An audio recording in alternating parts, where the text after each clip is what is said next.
نحمده ونصلي على رسوله الكريم اما بعد۔ ترجمے والے قرآن پاک کا صفحہ نمبر 823، 22واں پارہ، سورہ یاسین، پہلا رکوع، آیت نمبر 8 تا 10۔ اعوذ باللہ من الشیطان الرجیم، بسم اللہ الرحمن الرحیم۔ إنا جعلنا في أعناقهم أغلالا فهي إلى الأذقان فهم مقمحون، وجعلنا من بين أيديهم سدا ومن خلفهم سدا فأغشيناهم فهم لا يبصرون، وسواء عليهم أأنذرتهم أم لم تنذرهم لا يؤمنون۔ صدق اللہ العظیم۔ اس سے پچھلی آیات میں آیت نمبر 6 میں یہ بات آئی تھی کہ اہل عرب کے ہاں قریب میں کوئی ڈرانے والا نہیں آیا، یعنی کوئی نبی نہیں آیا۔ اس کا یہ مطلب نہیں کہ صحیح تعلیمات ہی ان کے پاس نہیں پہنچی، تعلیمات صحیح ان کے پاس پہنچی ہوئی تھیں، اسی لیے تو ایسے لوگ نبی کریم صلی اللہ علیہ وسلم کے زمانے میں بھی موجود تھے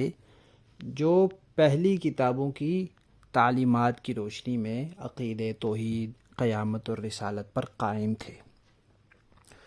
اور آیت نمبر 7 میں یہ فرمایا تھا کہ اکثر لوگوں کے بارے میں یہ بات ثابت ہو چکی ہے کہ وہ ایمان نہیں لائیں گے۔ اب اللہ تعالیٰ فرما رہے ہیں کہ ایسا کیوں ہے،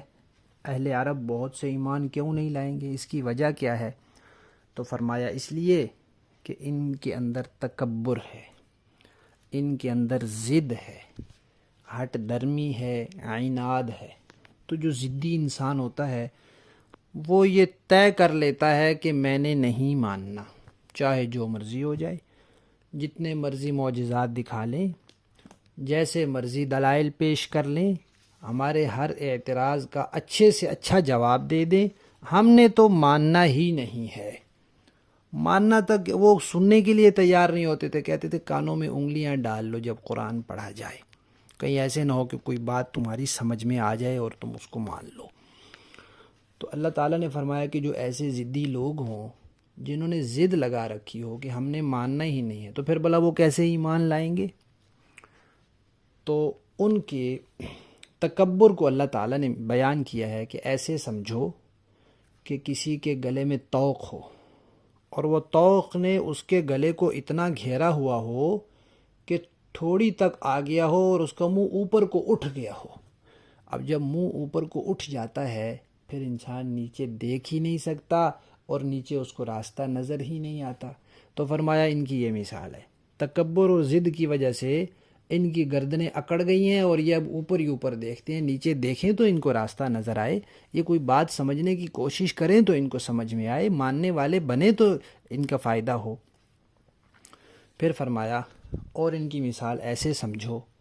کہ کسی کے آگے بھی دیوار ہو، پیچھے بھی دیوار ہو اور اس کو ہر طرف سے ڈھانپ لیا جائے۔ جب کوئی اس طرح آگے پیچھے دیواروں کے درمیان کھڑا ہو جائے تو اس کو آگے پیچھے کیا نظر آئے گا؟ تو فرمایا یہ اس طرح ضد اور ہٹ درمی اور ان کے باپ دادے جس غلط عقیدے اور راستے پر تھے یہ اس پر پکے ہیں، تو پھر ان کو سیدھا راستہ کہاں سے نظر آئے گا؟ اللہ تعالیٰ فرماتے ہیں کہ اے پیغمبر صلی اللہ علیہ وسلم، ان کی تو یہ حالت ہے، آپ نے ان کو پیغام پہنچانا ہے، آپ کو بھیجا گیا ہے، اکثر لوگ نہیں مانیں گے، اور ان کے لیے برابر ہے کہ آپ ان کو ڈرائیں نہ ڈرائیں، معجزہ دکھائیں نہ دکھائیں، دلائل بیان کریں نہ کریں، قرآن سنائیں نہ سنائیں، ان کے اعتراضات اور اشکالات کے جوابات دیں نہ دیں، ان کے لیے برابر ہے، لیکن آپ کے لیے برابر نہیں ہے۔ جب آپ ان کو دلائل سنائیں گے، معجزات دکھائیں گے، قرآن کی آیات پہنچائیں گے، آپ کی ذمہ داری پوری ہوگی، آپ کو اجر و ثواب ملے گا، آپ کے درجے بلند ہوں گے، اور پھر آپ کی دعوت پر یہ لوگ طیش اور غصے میں آ کر آپ کو جو تکلیفیں پہنچائیں گے اس پر آپ صبر کریں گے، اس پہ آپ بہت درجے بلند ہوں گے آپ کے، تو آپ کے لیے برابر نہیں ہے، ان کے لیے یہ بات برابر ہے کہ ان کو ڈرائیں یا نہ ڈرائیں۔ یہاں ایک بات یہ سمجھ لینی چاہیے کہ قرآن کریم میں بار بار آتا ہے کہ واللہ یہدی من یشاء، اللہ جسے چاہتا ہے ہدایت دے دیتا ہے۔ تو یہاں یہ سوال پیدا ہوتا ہے کہ اللہ کسے چاہتا ہے؟ تو اس کا جواب بھی قرآن پاک میں موجود ہے کہ اللہ اسے ہدایت دینا چاہتا ہے جو خود ہدایت کی طرف آنا چاہتا ہے۔ تو بات بالآخر انسان کی اپنی چاہت اور اپنے دل پر ٹکتی ہے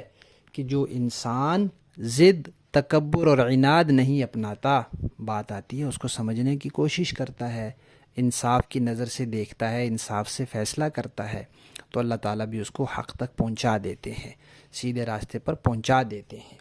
اور اگر کوئی ضد اور عناد اختیار کرتا ہے تو وہ پھر خود ہی نہیں چاہتا، تو جو خود نہیں چاہتا پھر اللہ بھی نہیں چاہتے کہ یہ ہدایت پر آئے، اس لیے کہ اللہ تعالیٰ زبردستی کسی کو ہدایت نہیں دیتے۔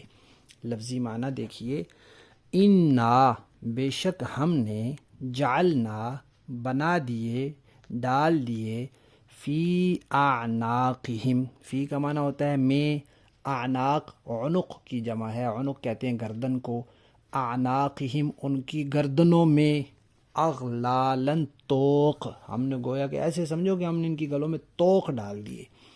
کس چیز کے توق؟ وہ ان کا تکبر جو ہے، ان کی ضد جو ہے۔ فہیا پس وہ توق الی الاذقان، وہ ان کی ٹھوڑیوں تک ہیں، فہم تو وہ لوگ مقمحون، سر ان کے اوپر کو اٹھے رہ گئے ہیں، اب نیچے نہیں ہو سکتے کہ راستہ نظر آئے۔ وجعلنا اور اللہ فرماتے ہیں ہم نے بنا دی، من بین ایدیہم ان کے آگے، سدن ایک دیوار، ایک آڑ، ومن خلفہم اور ان کے پیچھے بھی، سدن ایک دیوار،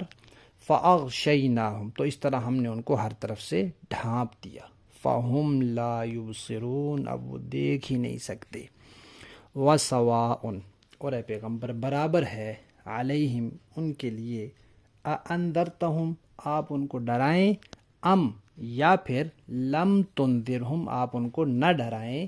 لا یؤمنون یہ ایمان نہیں لائیں گے کیونکہ یہ ضدی لوگ ہیں۔ تو نتیجہ یہ نکلا کہ انسان کو متکبر نہیں ہونا چاہیے، ضدی اور ہٹ درم نہیں ہونا چاہیے، جو بات انصاف کی ہو اسے ماننا چاہیے، اور اپنے دل میں یہ جذبہ رکھنا چاہیے کہ حق اور سچ کی جو بات میرے پاس آئے گی میں اس کو مانوں گا اور قبول کروں گا۔ یہی قرآن پاک کا درس ہے، اور یہ سورہ یاسین کا خاص سبق ہے کہ انسان اپنے دل میں ماننے کے جذبات پیدا کرے۔ با محاورہ دیکھیں، اِنَّا جَعَلْنَا فِي أَعْنَاقِهِمْ أَغْلَالًا فَهِيَ إِلَى الْأَذْقَانِ فَهُمْ مُقْمَحُونَ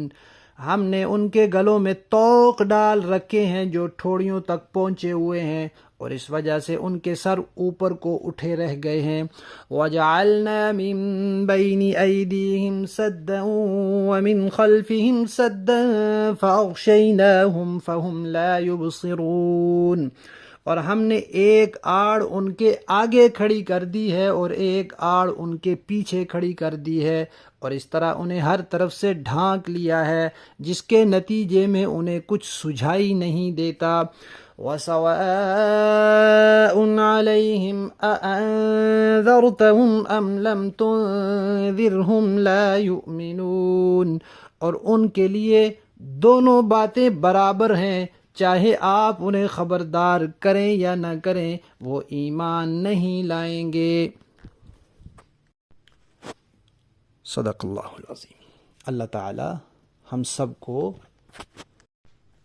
تکبر اور ضد سے بچنے